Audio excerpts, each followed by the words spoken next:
يفل لسؤالك يا أهل الذكر، لسؤالك يا أهل الذكر، لسؤالي جئت لكي. بسم الله الرحمن الرحیم. الحمد لله رب العالمین والصلاة والسلام على اشرف الانبیاء والمرسلین سیدنا و نبینا و مولانا محمد و علی آله و اصحابه اجمعین. با یاد و نام الله متعال برنامه امروز را آغاز میکنیم. عرض سلام و خسته نباشید داریم خدمت شما بینندگان عزیز. امیدوارم که در کانون گرم خانواده همیشه شاد و خوش و خرم باشین. در خدمت شما هستیم با برنامه پرسش و پاسخ.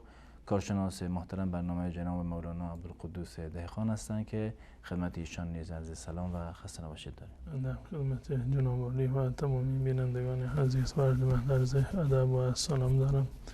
السلام علیکم و رحمت الله و برکاته. در خدمت شما هستم.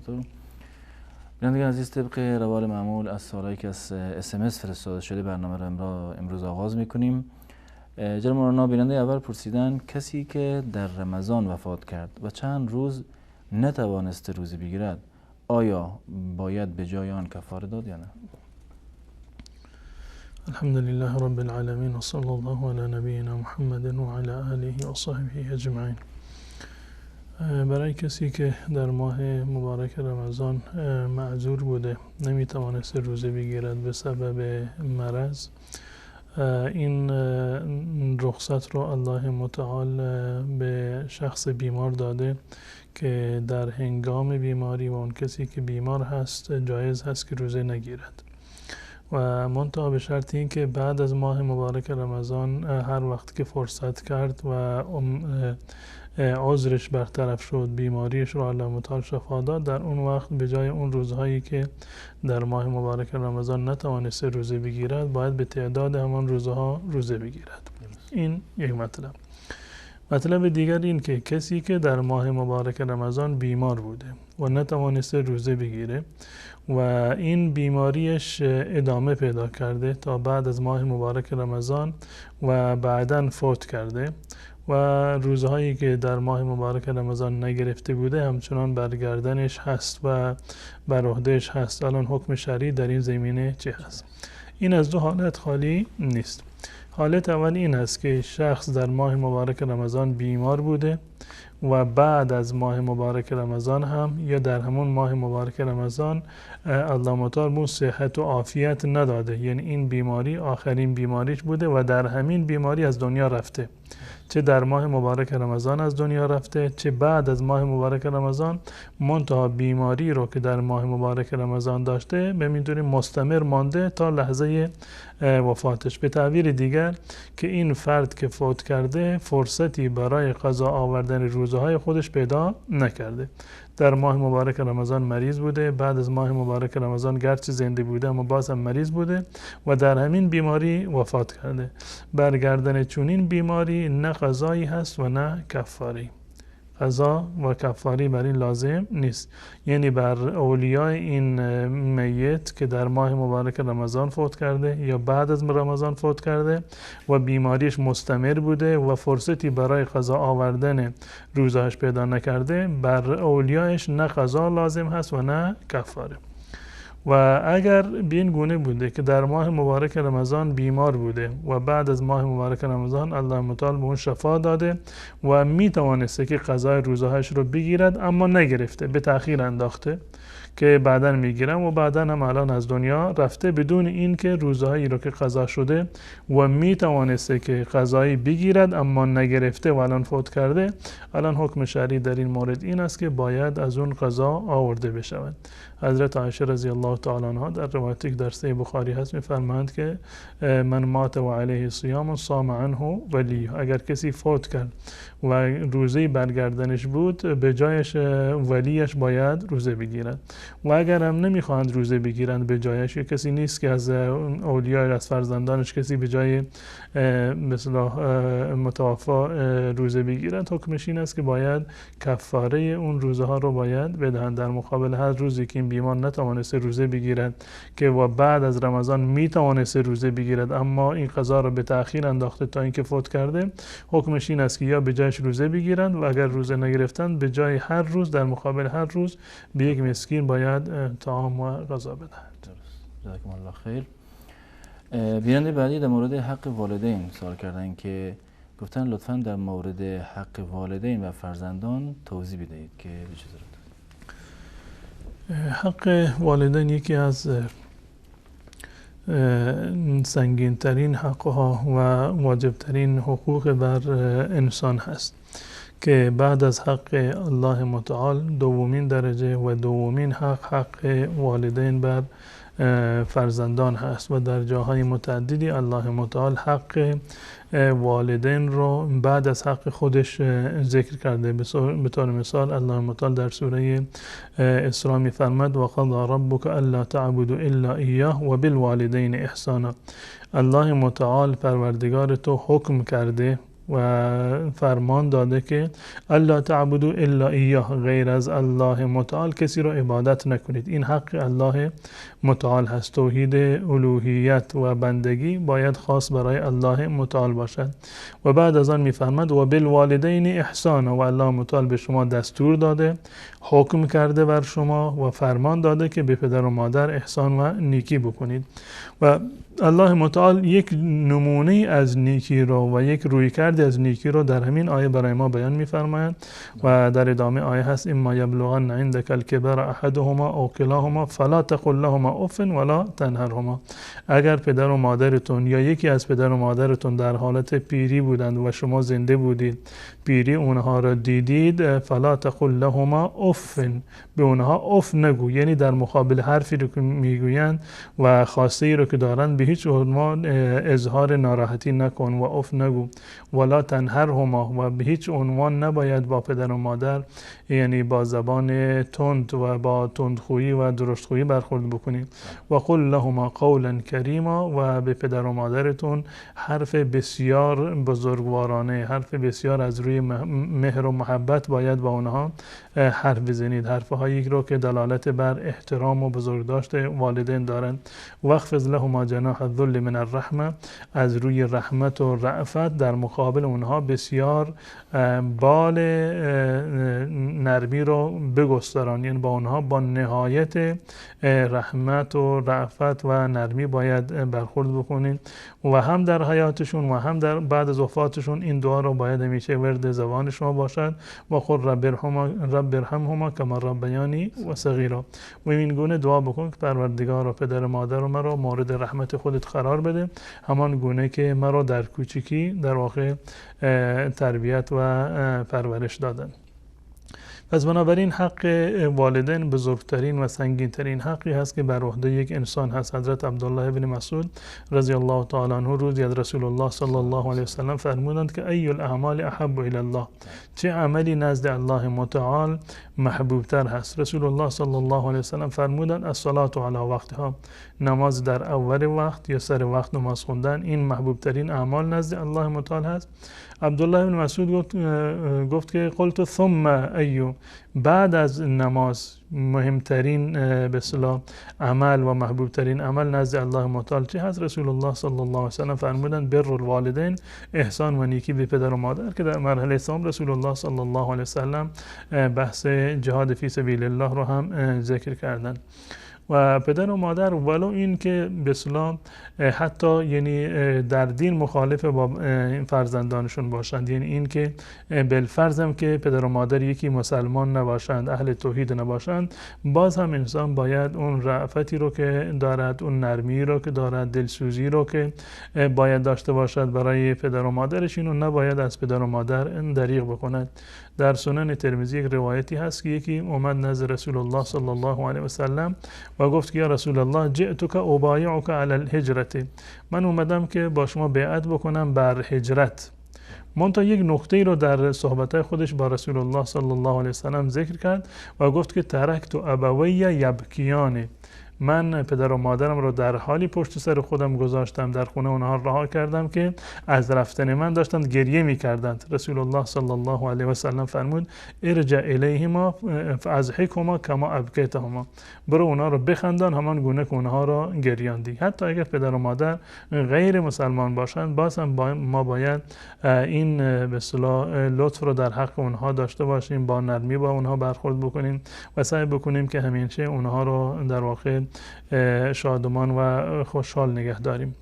و خود خدمتگزاری به پدر و مادر و احترام به پدر و مادر، نیکی به پدر و مادر در واقع یک راهی از راههای بهشت. از روایت حضرت ابو هریره رضی الله تعالی عنه که در صحیح مسلم هست بسیار معروف و مشهور است که رسول الله صلی الله علیه و سلم دعا فرمودند رغم انف ثم رغم انف ثم رغم انف، ناکام باد ناکام باد ناکام باد. میگویند که از رسول الله صلی الله علیه و سلم سوال شد که چه کسی، شما برای علیه چه کسی دعای بد و نفرین میکنید؟ رسول الله صلی الله علیه و سلم فرمودند من ادرک والدیه احدهما او کلاهما ثم لم يدخل الجنه، کسی که پدر و مادرش یکی از دو نفر یا هر دو تا پدر و مادرش رو با هم در پیری به اصطلاح پیری اونها رو ببیند و الله تعالی فرصت خدمت به پدر و مادر به اون بدهد، اما اون با خدمت به پدر و مادر وارد بهشت نشود. یعنی یکی از راههای ورود به بهشت همین نیکی کردن و احترام به پدر و مادر هست. و اضافه بر این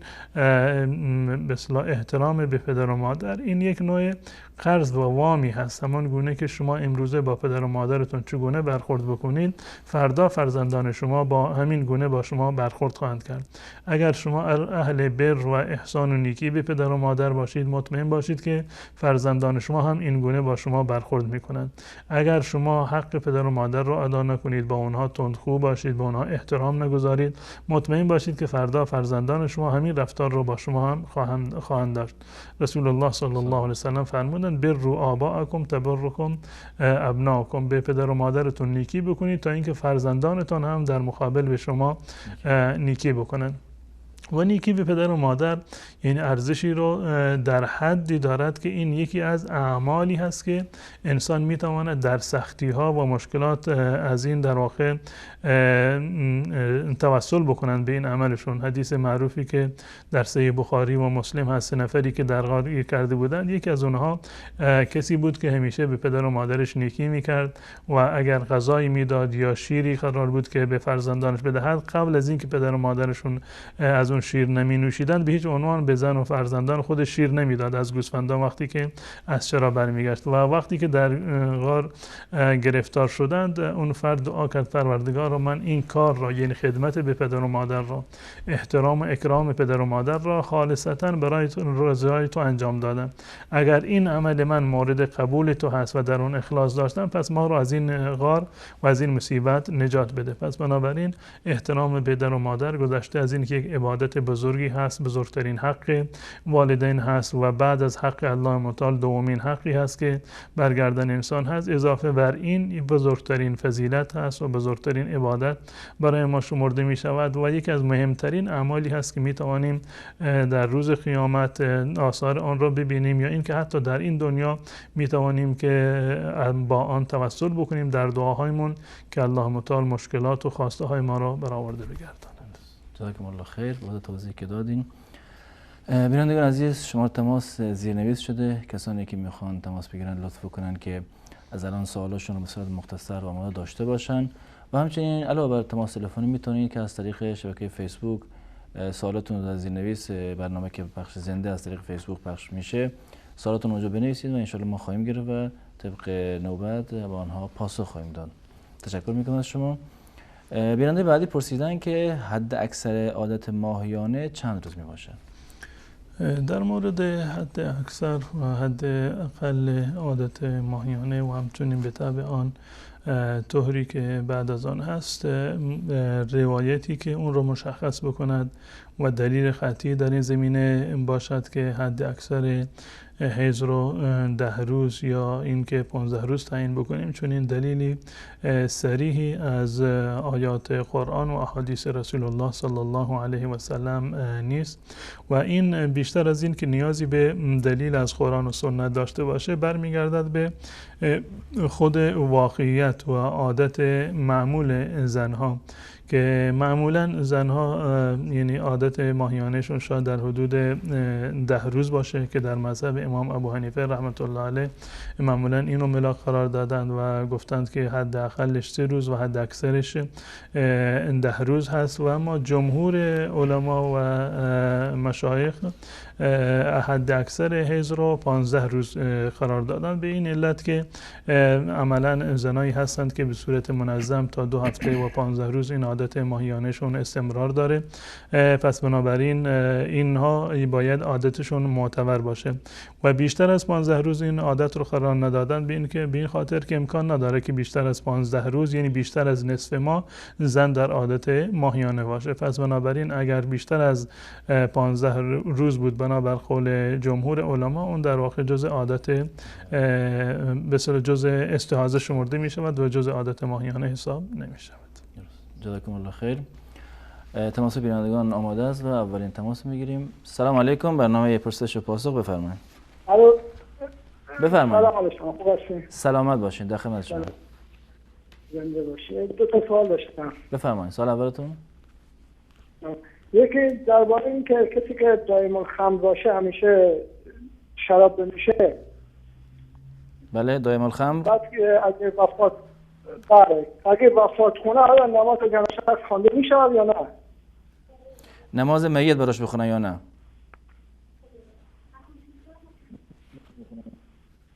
سوال نماز بعدیتون؟ میت براش خوانده میشه یا نمیشه؟ درست.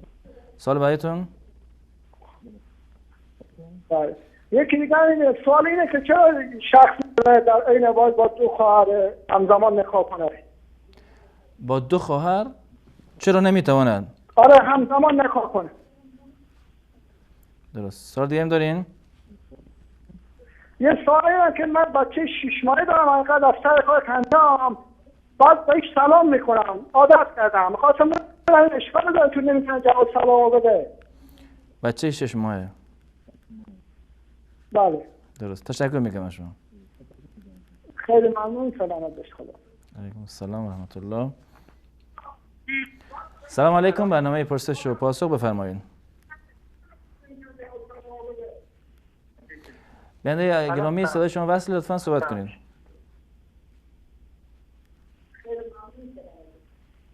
من بنده خواهش میکنم وقتی تماس گرفتین لطفا از طریق گوشی صحبتتون ادامه بدین. سلامت باشین، در خدمت شما هستیم. جمعه چی حکم داره؟ چه کاری؟ ترک نماز جمعه چی حکم داره؟ ترک نماز جمعه. سوال دیگه هم دارین؟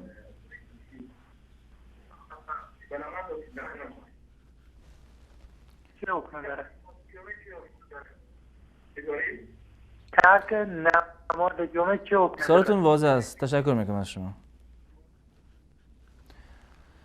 سلام علیکم، برنامه پرسش و پاسخ بفرمایید. سلام استاد، خسته نباشید. سلامت باشین، در خدمت شما هستیم. من داوود هستم، از کشور آلمان زنگ زدم. 2 تا سوال دارم. بفرمایید آقا داوود. سوال اولتون؟ سوال اینه که دست یادن یا دست بالا کردن در نماز آیا نماز قبول هست یا نه اگر انجام ندهیم؟ چون من سنی افغانی هم حنفی مذهبم. اگر انجام ندهیم نماز قبول هست یا نه؟ سوالتون این است؟ آره اگر انجام ندهیم. سوال این دیگه، اگر انجام ندهیم. سوال بعدیتون؟ تشکر، خیلی ممنون. برنامه خوب شما. سلامت باشین. تشکر از شما. سلام علیکم، برنامه پرسش و پاسخ بفرمایید. علیکم سلام بزرگوار، جور هستی؟ بخیر هستی؟ سلامت باشین، در خدمت شما هستیم. استاد موال داشتم پیشتر جناب بزرگوار دیقان درباره حق و حقوق پدر و مادر صحبت می‌کرد. بله. من یک سوال داشتم چند استیشن وجود آمد. من کار میکنم، از وطن دور هستم، در ترکیه هستم، 4 کار میکنم، روان میکنم. شکر 4 تا برادر جوان شده دیگه به پدر روان میکنم، یعنی صادقانه به پدر روان میکنم پول خدایی تو چی میکنم. و همین 4 سال که روان کردم پدرم ساده که معلومه که پول روان کردم برش از خواهشات نفسانی که داشت دمو رای خواهشات نفسانی خود مصرف میکنه. یعنی در ما مردم به وقت در افغانستان یک خیز احتیاج داره که خیمه بزنه که روزی خدا تیر بکنه، پدر ما در اونجا مردم از رای آباد کرده میتونه. این بسیاری که طرف های ما پختکاری چیزا نیست، پختکاری رو که شروع کرد که بیخی از پیسه ولی ارزاکا زنگ که پیسه رو آنکم حقیقتا پیسه هم نداشتم، گفتم پیسه ندارم، خودش هم تو خفه شد و تلفن قطع کرد دیگه. در این باره چه کاری میخواست؟ برای کار غیر روان میخواست دوباره؟ بله. برای چه کاری میخواست پول؟ برای پختکاری یعنی ساختمان سازی یا چه کاری؟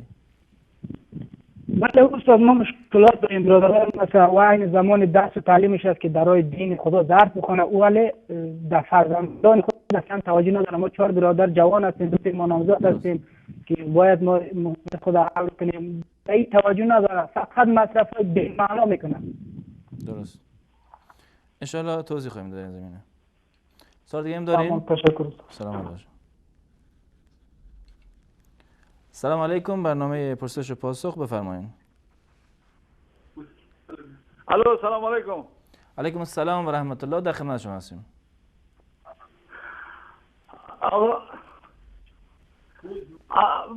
آقا ببخشید یک پسرم زبان گیر میکنه، سنفش هم 18 ساله است، زبان گیر میکنه. زمانی که زیاده است، نمیدونم یا پشتی ساده است، کامرا نمایی بکنیم. ببخشید پسرتان زمانی که چه کار میکنن؟ آره زبانش گیر میکنه. زبانش گیر میکنه. آره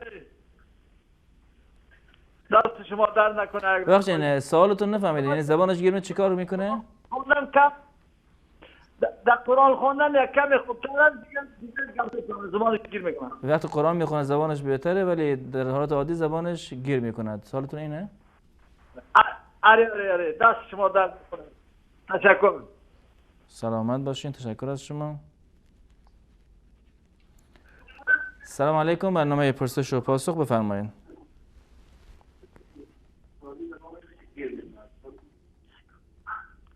الو سلام علیکم. علیکم السلام و رحمت الله، بفرمایید. علیکم السلام، خوب هستم؟ بخیر؟ سلامت باشید، در خدمت شما هستم. گفتم چند تا سوالی خواهرزن آدم با آدم نامحرم یا محرمه؟ خواهرزن محرم هست یا نه؟ سوال بعدی؟ عمه زن آدم، خاله زن آدم، عمه زن، خاله. درست، عمه زن، خاله زن. یا محرم یا نامحرم؟ خوشو بزرگ یا نه؟ خوش بزرگتون چی میشه؟ محرم هست یا نه؟ محرم یا نه؟ درست. سوال دیگه هم دارین؟ تشکر میکنم از شما. آخرین تماس بیننده رو بگیریم. سلام علیکم، برنامه پرسش و پاسخ بفرمایید. سلام. سلامت باشین، در خدمت شما هستیم. درخواست دعا داشتم. درخواست دعا داشتم. درست. سوال شرعی نداره یعنی؟ سلامت باشین، موفق باشین. سوال دیگه ندارین؟ سوال شرعی ندارین؟ تشکر میکنم از شما. ممنون. سلامت باشین. سلام. اتاق فرمان اگر تماسی هست وصل کنید. بینندگان عزیز، در اینجا با هم یک میان برنامه میبینیم و دوباره باز خواهیم گشت، در خدمتتون خواهیم بود. با هم باشید.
الحكمة ضالة المؤمن وبنو الإسلام بها أولى، حيث تجدها فعليك بها عنها أبدا لا تتخلى.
مادر اونجا هم دلشون به رحم نیاد، همونجا هم دلشون به رحم میاد و بچه‌شون رو حلال میکنن. پس میتونیم جبران بکنیم.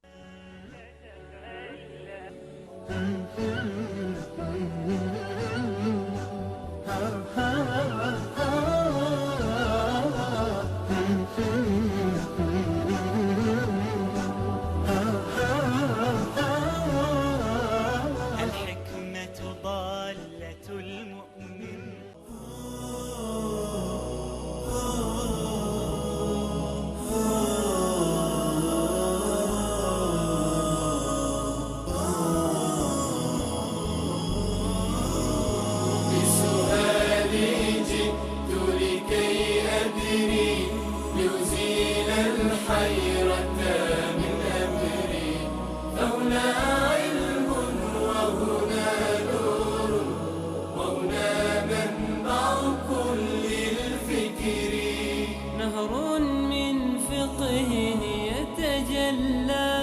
بعقيدة صدق في صدري، لبيك أتيتك في لهف بسؤالك يا أهل الذكر، بسؤالك يا أهل الذكر، بسؤالي جئت لكي. عرض سلام و خسته نباشی مجدد دارم خدمت شما بینندگان عزیز. جناب مولانا بیننده اول پرسیدن که کسی که دائم الخمر بوده و وفات کرد آیا بر او نماز جنازه خوانده می شود یا نه؟ در مورد این که کسی شراب نوشیده در این هیچ گونه شک و شبهه‌ای وجود نداره که نوشیدن شراب از نظر شرعی در واقع حرام هست و یکی از گناهان کبیره شمرده می شود که بر آن هم بر کسی که دیده و دانسته و با اختیار شراب بنوشد در شریعت اسلامی یک حد و مجازات شرعی مشخص شده. اما بالاتفاق نوشیدن شراب جز مکفرات نیست، یعنی جز مواردی نیست که انسان با شراب نوشی کافر بگردد، بلکه کسی که عادت کرده شراب می نوشد یا یک مرتبه شراب نوشید حکمش این است که یک انسان مسلمان فاسق هست، مسلمان گناهکار هست و به اتفاق علما کسی که به اصطلاح مسلمان گناهکاری باشد، خواندن نماز میت بر اون از نظر شرعی جایز هست و جزء حق و حقوقش هست و تفاوتی نداره که این فرد انسان مؤمن و درستکاری بوده یا انسان مسلمان فاسقی بوده که اهل گناه و معصیت بوده. در هر صورت این حق نماز جنازه همچنان برای این فرد محفوظ هست، مانند کسی که زنا کرده باشه یا حد زنا بر اون اجرا شده باشه یا گناه دیگری رو انجام داده باشه، مثل این که خمر و شراب خورده باشه یک بار یا دائم الخمر باشه، باز هم از اسلام و مسلمانی خارج نمی شود. وقتی که همچنان مسلمان باقی ماند، پس بنابراین حکمش این است که نماز جنازه بر اون خوانده می شود و این رأی جمهور علما و ائمه اهل سنت و الجماعت است. با اینکه شراب نوشیده اون گناه شرابش جداگانه هست، اما مانند بقیه مسلمانان باید غسل داده بشود، کفن بشود، نماز بر اون اقامه بشود، نماز میت بر اون خوانده بشود و بعدا دفن بشود. این جزء حقوق یک فرد مسلمان هست. منتها اگر علمایی که اهل فضل هستند و معروف هستند در منطقه، اگر اونها نماز نخونند، این اولاتر و بهتر است، نماز بر اون باید خوانده بشود.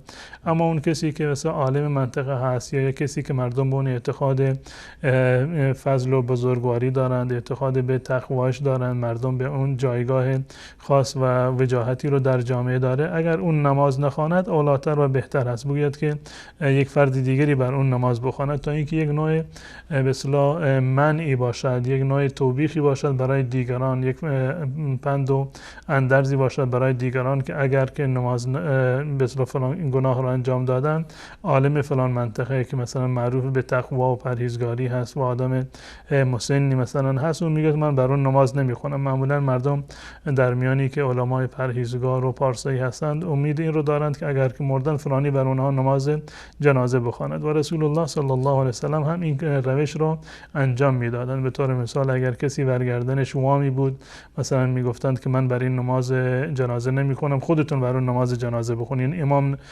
نمیشدن. پس بنابراین اگر یک عالم بزرگ و معروفی در منطقه هست، اگر که به خاطر این که به مردم هشداری داده باشه اون امتناع بکند از خواندن نماز بر چنین شخصی، این از نظر شرعی جایز است. اما اینکه به صورت کلی نماز جنازه بر اون ترک شود، نخیر، حتما باید یکی از علمای دیگر بر چنین شخصی، ولو اینکه شارب خمر هست، ولو اینکه به سبب خوردن به اصطلاح شراب به اصطلاح مست شده باشد و در همون حالت هم فوت کرده باشه، باز هم از نظر شرعی حکمش این است که غسل داده بشود و نماز جنازه بر اون خوانده بشود. جزاکم الله خیر. سوال برای بیننده بود، گفتن که چرا یک مرد نمیتواند همزمان با دو خواهر نکاح کند؟ این جزء محرمات قطعی و مورد اتفاق در میان مسلمانان هست و دلیل قطعی در قرآن و سنت دارد و الله متعال میفرماد و ان تجمعوا بین الاختین الا ما قد سلف. برای شما حرام هست که دو تا خواهر را همزمان در نکاح خودتان داشته باشید، مگر چیزی در زمان جاهلیت گذشته و رفته که اون رو نمیشه دوباره بازگرداند. اما در اسلام الله متعال اینو حرام کرده که یک نفر بخواهد که در ضمن محرماتی رو که الله متعال ذکر کرده، یکی رو همین ذکر کرده و ان تجمعوا بین الاختین، و این که شما دو تا خواهر را همزمان در نکاح خودتون نگه داشته باشید.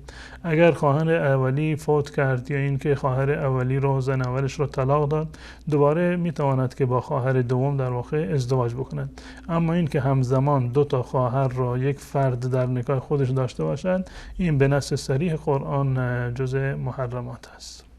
جزاکم الله خیر. من میگفتن که بچه 6 ماه در خونه دارن و به او سلام میکند، او هم بچه 6 ماه نمیتونه جواب سلام بده، میگه اشکال داره؟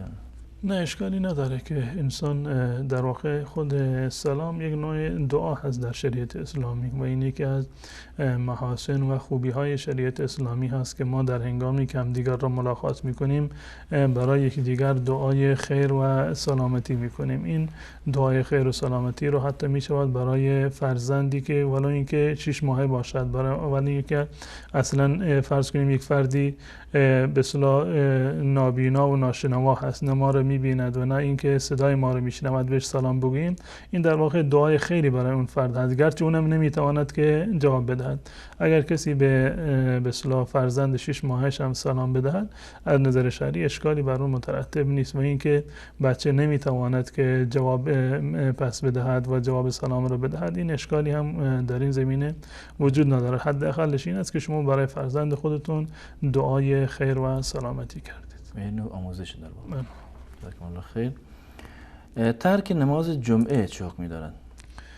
به صورت کلی ترک نماز جمعه و همچنین ترک نمازهای عموم، نمازهای پنجگانه، اینا جزء گناهان کبیره در واقع شمرده می شوند.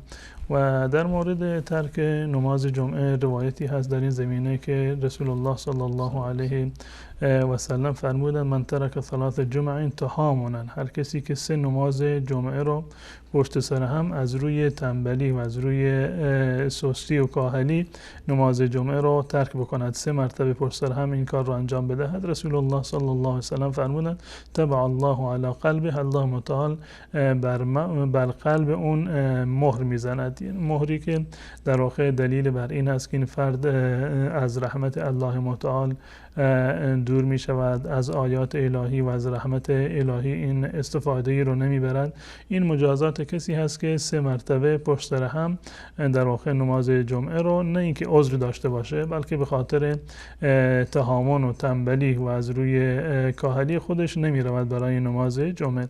اما اگر کسی عذری رو داشت، مانند این که مثلا در سفر بود یا محلی که نماز جمعه برگزار می شود خیلی دور بود، نمی توانست که برود، اینها عذر شرعی هست. اما بدون عذر ترک نماز جمعه یکی از گناهان کبیره هست و که رسول الله صلی الله علیه و سلم فرمودند اگر تا 3 مرتبه پشت سر هم تا 3 هفته کسی نماز جمعه را تهامنا و بدون عذر ترک بکنند، الله متعال بر قلب اون مهر میزند. درست. جزاکم الله خیر. آقا داوود از آلمان گفتن که کسی که در نماز رفع یدین را ترک بکند آیا نمازش قبول یا نه؟ رفع یدین در نماز به اتفاق علما جزء ارکان نماز نیست، یعنی جزء واجبات و فرایض اصلی نماز نیست که اگر کسی رفع یدین رو ترک بکند نمازش باطل بشود و نمازش صحیح نباشد. و در این زمینه روایات متعددی در حد تواتر از رسول الله صلی الله علیه و سلم ثابت شده که رسول الله صلی الله علیه و سلم رفع یدین می‌کردند. رفع یدین در نماز جزو سنت هایی هست که از رسول الله صلی الله علیه و سلم ثابت هست. یعنی رسول الله صلی الله علیه و سلم در هنگام نماز خواندن رفع یدین می‌کردند، هنگامی که تکبیر تحریمی رو میگفتند که این مورد اتفاق است در میان مذاهب اهل سنت و الجماعت، و همچنین وقتی که به رکوع میرفتند و وقتی که از رکوع برمیخواستند هم رسول الله صلی الله علیه و سلم رفع یدین میکردند. و همچنین در روایت اومده که بعد از این که از تحیات اول این 2 رکعت اول برمیخواستند باز هم رفع یدین میکردند. در این زمینه حضرت عبدالله بن عمر رضی الله تعالی عنه که روایتشون در صحیح بخاری و صحیح مسلم هست میگوید که ان رسول الله صلی الله علیه و سلم کان یرفع یدیه حذو منکبیه اذا افتتح الصلاه، که رسول الله صلی الله علیه و سلم وقتی که نماز را آغاز میکردند و تکبیر تحریمی میگفتند دستای خودشون رو به اندازه برابری 2 شانه ها بلند میکردند. و اذا کبر للرکوع و اذا رفع رأسه من الرکوع رفعهما كذلك، و وقتی که به رکوع تکبیر میگفتند برای رکوع و وقتی که از رکوع برمیخواستند همچنین رسول الله صلی الله علیه و سلم دستایشون رو بلند میکردند. بنابراین روایتی که در این زمینه وجود دارد و در حد تواتر رسیده، این رو علما جزء سنت های عملی نماز قرار دادند، یعنی جزء سنت هایی است که عملا باید با دست مثلا انجام بگیرد. رفع یدین هست و در نماز سنت است. اما اگر کسی بنابر اقتدا به یک فقه مثلا فقه امام ابو حنیفه رحمت الله علیه به فتوای یک عالم حنفی رفع یدین رو ترک کرد، نمازش صحیح است. نمازش صحیح است، حتی به اعتقاد اون جمله و جمهور علما که معتقد به سنت بودن رفع یدین هستند. اما اگر کسی رفع یدین رو ولو اینکه عمدن ترک بکند بازم نماز اون را صحیح میدونند. اما اولاتر و بهتر است که روایاتی که صحیح هست و جمهور علما بر آن عمل کردند و روایاتش در صحیح بخاری و صحیح مسلم هست و چه بسا که در برخی از موارد به حد تواتر رسیده باشد، انسان مسلمان باید تا جایی که ممکن هست سنت های رسول الله صلی الله علیه و سلم رو باید بر این عمل بکند. اگر شما بر این عمل بکنید در واقع بر سنت رسول الله صلی الله علیه و سلم عمل کردید و اگر ترکش کردید یک از سنت های عملی نماز رو در واقع شما ترک کردید. گرچه که من توضیح دادم و عرض کردم که چه شما رفع یدین بکنید یا رفع یدین نکنید، رفع یدین جز واجبات و ارکان و فرایض نماز نیست و هیچ گونه اشکالی در نماز شما به وجود نمیاد. از نظر صحت نمازتون صحیح است. اما اون ثوابی رو که یک فردی که با تمام آداب و سنت های نماز رو رعایت میکند، سنت های قولی و فعلی رو رعایت میکند، طبق سنت رسول الله صلی الله علیه و سلم نماز میخواند، قطعا نمازش کاملتر و ثوابش بیشتر خواهد بود. جزاکم الله خیر. بیننده بعدی در مورد گفتن که در مورد بر والدین صحبت کردیم و گفتن که 4 سال است در کشور ترکیه زندگی میکنن، اهل افغانستان هستن و همیشه برای پدرشان که در افغانستان زندگی میکنن پول میفرستن، اما گفتن که پدرشان برای خواهشات نفسانی این پولها رو مصرف میکنن و آخرین بار هم پولی را طلب کردن و ایشون چون که در این اوضاع که اوضاع کشور خراب است و به خاطر خواهشات نفسانی گفت پول رو مصرف میکنن، من گفتم که ندارم و پدر ازش ناراحت شده است. گفتن آیا این گناهی داره یا نه؟ این یکی از به اصطلاح حقوق والدین هست. تا زمانی که انسان نیاز به پدر و مادر داشته و درآمدی رو نداشته، این وظیفه پدر و مادر هست که نفقه و خرج فرزندان رو تأمین بکنند. وقتی که پدر و مادر به حالت پیری رسیدند و نمیتوانستند کسب و کاری بکنند، این وظیفه فرزندان هست که باید از نظر مادی پدر و مادر خودشون رو تأمین بکنند و هزینه زندگی اونها رو باید پرداخت بکنند. اما اگر خدای نکرده یک فردی هست که از این پول در مورد معصیت الله متعال استفاده می کند، این پول رو در جایی مصرف می کند که گناه و معصیت هست و فرزندان باید در این زمینه با یک مقدار هوشیاری بیشتری باید عمل بکنند، سعی بکنند که نیازهای پدر رو مثلا از طریق دیگری تأمین بکنند. هر چیزی رو که خودش لازم دارد، مواد غذایی رو یا غیر غذایی رو که مثلا در منزل لازم دارد، سعی بکنند که خودشون اونها رو تأمین بکنند و تا جایی که میتوانند از این سوی استفاده از این اموال در واقع باید این تخلیل بدن و کاهش بدن. اما اگر به هیچ عنوان در اختیار اینها نبود و پدرشون با اینا مشوره نمی کرد، ولو اینکه مال کمی هم که به اون بدهند اون به یک طریقی میخواد اون در راه غیر شرعی مصرف بکنند، گناهی برگردن فرزندان نیست، گناهی برگردن خود پدر در این زمینه هست.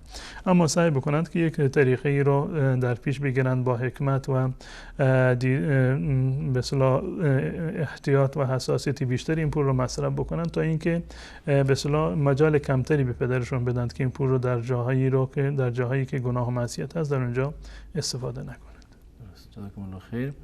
بعدی گفتن که پسر 18 ساله‌ای دارن که مشکل زبانی دارن که لکنت زبان دارن. گفتن وقتی که قرآن میخواند خوب عادی میخواند اما در حالت عادی زبانش لکنت داره.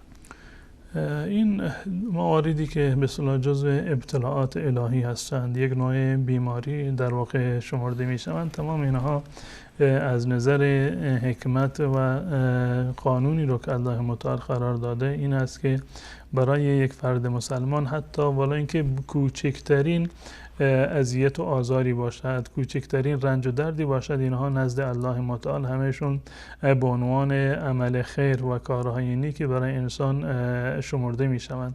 اگر کسی الله متعال اون رو مبتلا کرده به بیماری و یا اینکه نقصی در بدنش هست مانند این که نقص عضوی داشته باشه یا مواردی از این قبیل مانند لکنت زبان باشه که تمام اینها یک نوع به اصطلاح بیماری هست، اما اینها به صورت کلی جزء اعمال خیر و نیکی های یک فرد در واقع شمرده می شوند. رسول الله صلی الله علیه و سلم فرمودند عجب امر المؤمن، زندگی و وضعیت یک فرد مسلمان خیلی عجیب هست.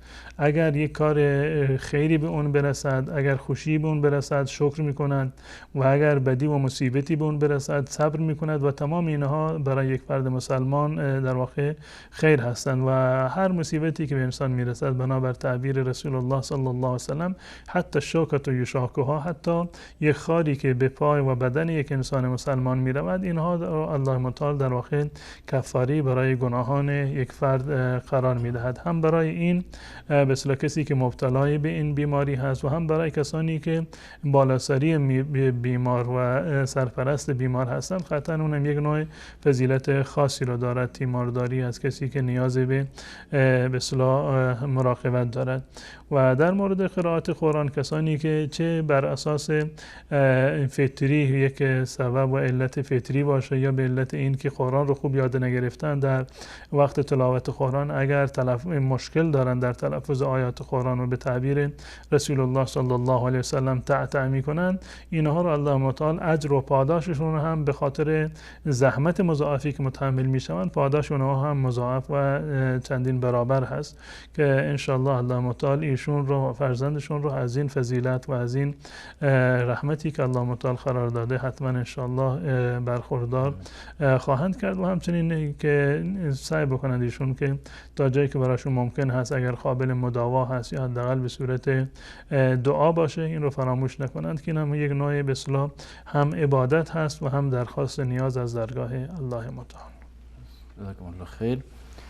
بیننده بعدی گفتن در مورد محارمی که از ازدواج صورت میگیرد، گفتن که آیا خواهر زن محرم است، عمه و خاله زن همچنین آیا محرم هست یا نه، و همچنین خوشو بزرگ زن یا همون مادر بزرگ زن محرم هست یا نه؟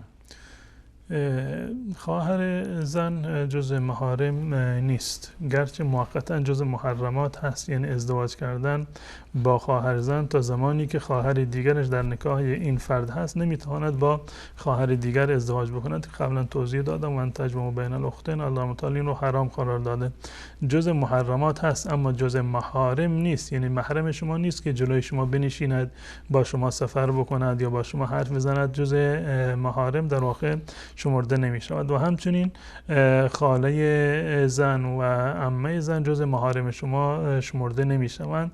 و بعد از این که خدای نکرده خانم یک کسی اگر فوت بکند، می تواند که با خواهر خانمش ازدواج بکند، می تواند که با عمه و خواهر زن اولش ازدواج بکند. اما این که همزمان با خواهر زنش ازدواج بکند یا همزمان با یک زن و عمهش و خالش همزمان ازدواج بکند، این از نظر شرعی حرام هست. عرض کردم که ازدواج با دو تا خواهر رو الله متعال حرام قرار داده و رسول الله صلی الله علیه و سلم هم اینو نهی کردند و فرمودند که به هیچ عنوان شما یک زن را با عمه یا خاله اش در یک نکاح جمع نکنید.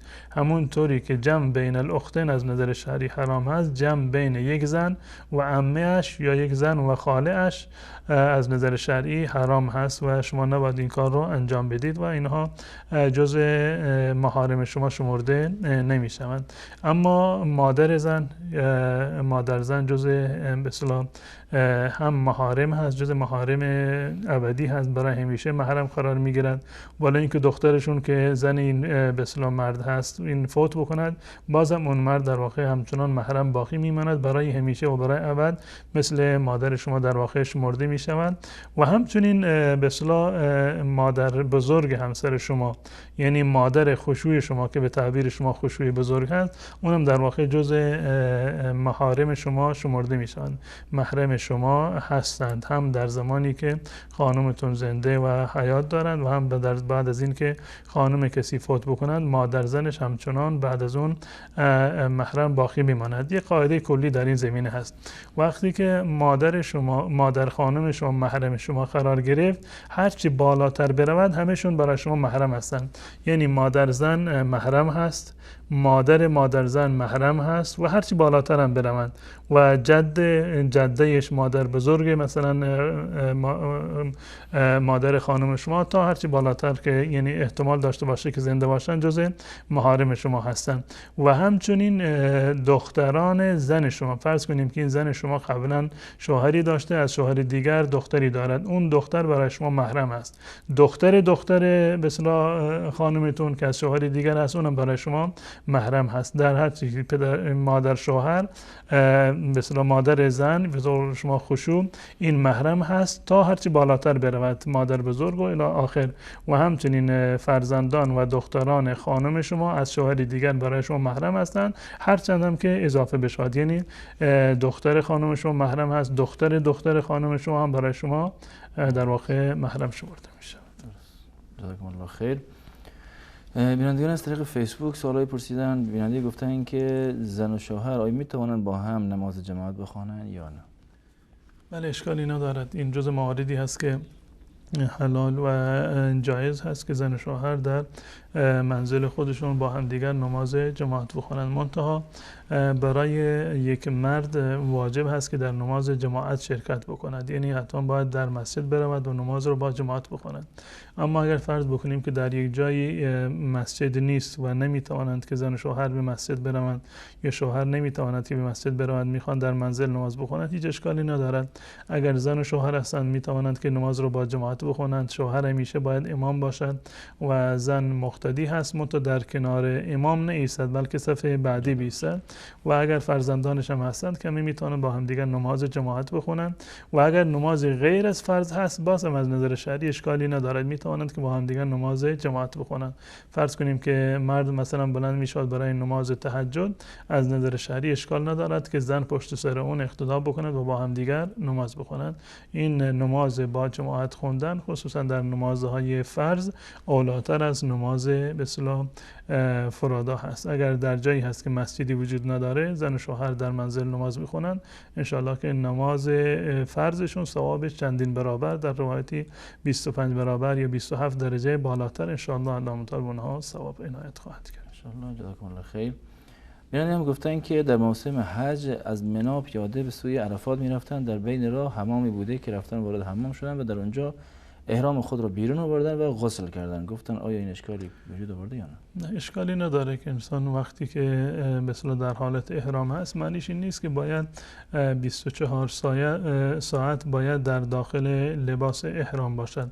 اگر برای نیازی به طور مثال برای حمام کردن، اگر به اصطلاح لباس احرام را از تن خودش بیرون آورد و غسل کرد، دوباره لباس احرام را پوشید، به اتفاق مذاهب اهل سنت و الجماعت هیچ گونه اشکالی در این زمینه وجود ندارد. چیزی که در حالت احرام جزء ممنوعات هست و محظورات شرعی هست، پوشیدن لباس هست، یعنی لباسی که به اصطلاح دوخته شده در قالب شلوار یا پیراهن یا زیر پیراهنی یا لباس زیر در واقع به اندازه اعضای بدن به اصطلاح دوخته شده، این از نظر شرعی جزء به اصطلاح ممنوعات احرام هست. اما این که یک فردی برای نیاز مثلا احرام خودش رو تا چند لحظه چند دقیقه در بیاورد و غسل بکند، هیچ گونه اشکال شرعی و ممانعتی ندارد. بیننده گفتن که در تاجیکستان قرآن را با حروف و خط تاجیکی یاد میگیرن و نماز میخونن. آیا درسته یا نه؟ اصل در قرآن همون تلفظش هست، گرچه با حروف غیر عربی باشد، اما زمانی که تلفظ میکنن در واقع به همین گونه تلفظ میشود. ولی اینکه حروفی که مثلا حروف تاجیکی یا روسی هست، اما وقتی که قرآن رو میخونن در نماز یا در غیر نماز، ترجمه قرآن رو نمیخونن بلکه همین قرآن رو میخونن. یعنی وقتی که ولی اینکه با حروف تاجیکی بخونن، وقتی که میخوانند قرآن رو با حروف تاجیکی میگن الحمدلله رب العالمین، گرچه در قرآنی که پیش رو دارند شاید حروف عربی نوشته نشده باشه و زبان با حروف تاجیکی یا روسی نوشته باشه، این از نظر شرعی اشکالی ندارد. یعنی نمازشون ولی اینکه قرآن رو با حروف تاجیکی یاد گرفته باشند اما عربی میخونند، ترجمه قرآن رو نمیخونند، عربی میخونند، از نظر شرعی اشکالی نداره و نمازشون کاملا و تلاوتشون کاملا صحیح است. بیننده هم سوالشون درباره رفتن به مسجد برای نماز صبح گفتن که بهتر از در خانه بخونن یا برن مسجد. و تمامی نمازها بلا استثناء، نماز صبح باشد یا نمازهای دیگر باشد، رفتن به نماز جماعت جز واجبات شرعی هست و خصوصا نماز صبح و نماز عشا یک فضیلت خاصی رو بیشتر از نمازهای دیگر دارند که در مورد نماز صبح اومده که فرشته ها در واقع در نماز صبح حضور دارند، جمع میشوند و در روایت اومده هر کسی که نماز صبح رو در جماعت بخواند تمام اون روز در ذمه و حفاظت الله متعال هست، یک فضایلی رو به صورت کلی دارن. اما در تمام نمازها واجب هست برای مرد که حتما در نماز رو با جماعت و در مسجد باید بخواند. جزاکم الله خیر. آیا نماز خواندن زن با مرد تفاوتی دارد؟ در روایات صحیح از رسول الله صلی الله علیه و سلم در این زمینه تفاوتی ثابت نشده در نمازی که زن میخونند یا نمازهایی که مثل مرد میخونند. از نظر شرعی تمامشون واجباتشون، ارکانشون، آداب و سننشون و همچنین قرائتی که در نماز خونده میشود هیچ گونه تفاوتی در این زمینه وجود ندارد. برخی از فقها به استدلال از برخی از روایاتی که از نظر صحت ثابت نیستند، روایات ضعیفی هستند، برخی از تفاوتی رو در کیفیت رکوع یا در کیفیت سجده بیان کردند که اینها دلیل شرعی و ثابت شده ای رو ندارند. اصل بر این است که رسول الله صلی الله علیه و سلم فرمودند صلوا کما رأیتمونی اصلی، مانند ما نماز بخوانید و هیچ گونه دلیل صحیحی که رسول الله صلی الله علیه و سلم به حضرت عایشه یا امهات المؤمنین امر کرده باشند که شما به گونه دیگر نماز بخوانید چون این دلیل صحیحی از رسول الله صلی الله علیه و سلم ثابت نیست. و یکی دو تا روایت هم که در این زمینه آمده روایات ضعیفی هستند و با روایات ضعیف نمی شود که یک حکم شرعی رو که اصل برخلاف آن هست نمی شود که چون این تفاوتی رو ثابت کرد. درست. جزاکم الله خیر. خسته نباشین. از بینندگان عزیز تشکر میکنیم که تا این لحظه با ما بودن و در اینجا به پایان برنامه رسیدیم. تا یک دیدار دیگه همه شما را به الله متعال میسپاریم. السلام علیکم و رحمت الله و برکاته.